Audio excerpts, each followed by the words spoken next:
Voilà Zabel, voilà. Heureusement, c'est pas trop grave apparemment. Eh bien voilà, dites-moi, l'homme qui a peut-être le plus de chevaux dans le capot, je dirais, sans mauvais jeu de mots, mais c'est un sport qui se fait forcément toujours dans la nature, il y a des risques.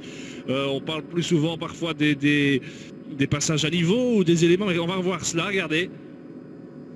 Là sur la gauche, regardez, voilà, top, le cheval franchit maintenant la barrière et vient vraiment, regardez cette collision, et c'est directement le cheval sur Zabel et personne d'autre, et puis il court derrière, je ne sais pas, c'est un Polti, incroyable, incroyable. Voilà une image qui va faire le tour du monde.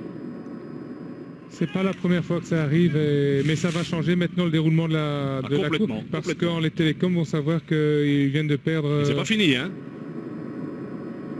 Il y a des chevaux en contre-attaque. On va leur mettre un dossard. C'est incroyable. C'est inouï. Je n'ai jamais vu ça. C'est quoi le C'est Sterrebeek. C'est le Grand Prix de Vincennes. Et je me permets de plaisanter parce que j'ai vu que Zabel n'avait rien de grave, regardez.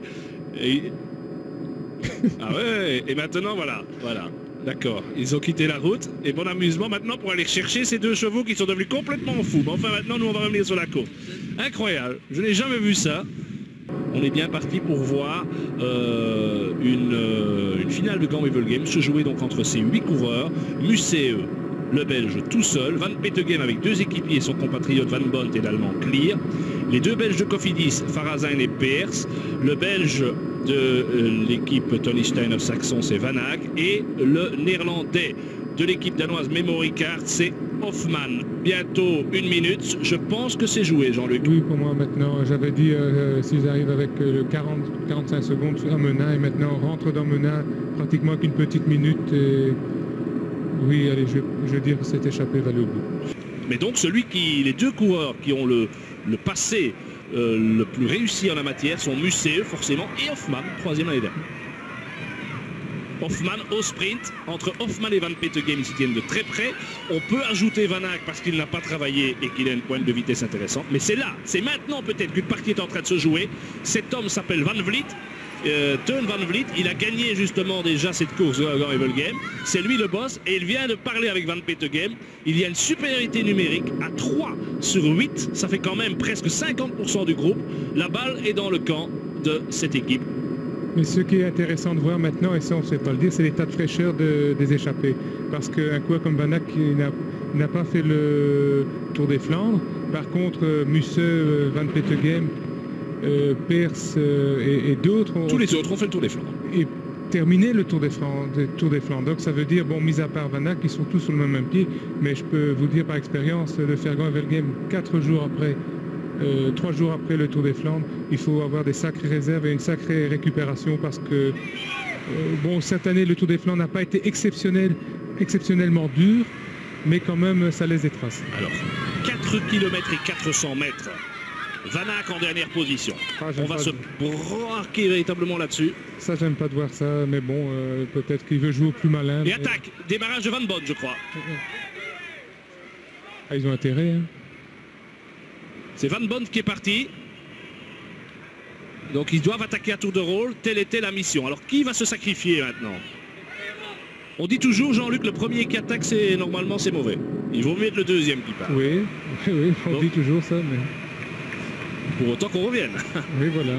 Ah, ça serait incroyable pour Van Bont. Hein.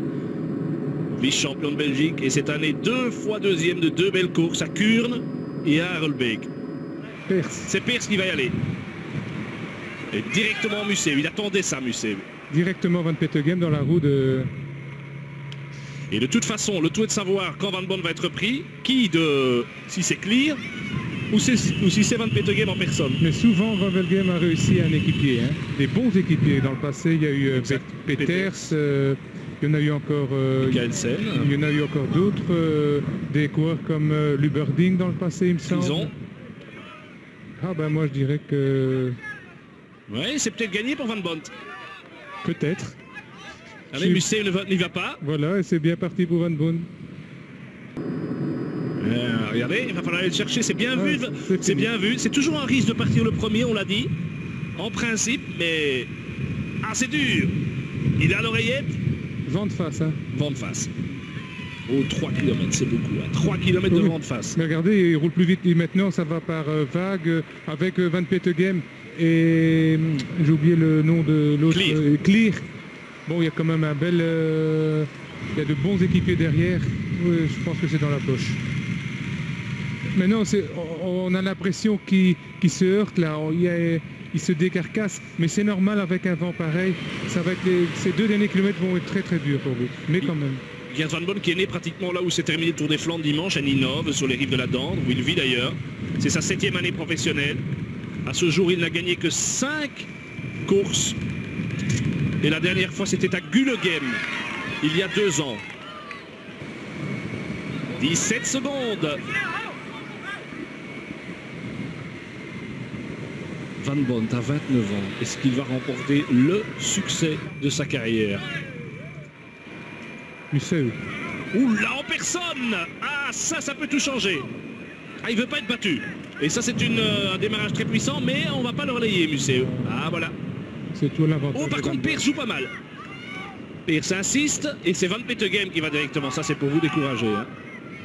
Il a une année 98 catastrophique. Il a notamment subi une chute à l'entraînement avec 3 vertèbres cervicales cassées. L'année dernière, il était très en vue, je me souviens, dans le Tour d'Espagne. Il a essayé de partir même dans des cols où ça ne lui convenait pas.